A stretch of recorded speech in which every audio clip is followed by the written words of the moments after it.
بسم اللہ الرحمن الرحیم۔ دعا کے وقت ظاہر اور باطن پاک صاف ہونا چاہیے۔ دعا مانگتے وقت ظاہری آداب، طہارت اور پاکیزگی کا پورا خیال رکھے اور قلب کو بھی ناپاک جذبات اور گندے خیالات اور بیہودہ خیالات سے پاک رکھے۔ قرآن پاک میں ہے، بے شک خدا کے محبوب بندے وہ ہے جو بہت زیادہ توبہ کرتے ہیں اور نہایت پاک صاف رہتے ہیں۔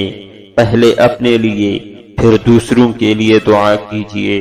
دوسروں کے لیے بھی دعا کیجیے، لیکن ہمیشہ اپنے ذات سے شروع کیجیے۔ پہلے اپنے لیے دعا مانگے پھر دوسروں کے لیے۔ قرآن پاک میں حضرت ابراہیم علیہ السلام اور حضرت نوح علیہ السلام کی دعائیں نقل کی گئی ہے، جن سے یہی سبق ملتا ہے۔ رب اجعلنی مقیم الصلاۃ ومن ذریتی ربنا وتقبل دعاء ربنا اغفر لی ولوالدی وللمؤمنین یوم یقوم الحساب۔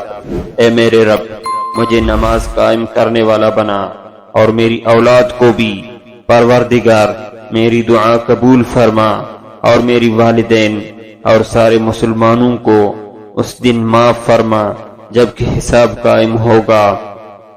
رب اغفر لی ولوالدی ولمن دخل بیتی مؤمنا وللمؤمنین والمؤمنات۔ اے میرے رب، میری مغفرت فرما اور میری ماں باپ کی مغفرت فرما اور ان مؤمنوں کی مغفرت فرما جو ایمان لا کر میرے گھر میں داخل ہوئے، اور سارے ہی مؤمن مردوں اور عورتوں کی مغفرت فرما۔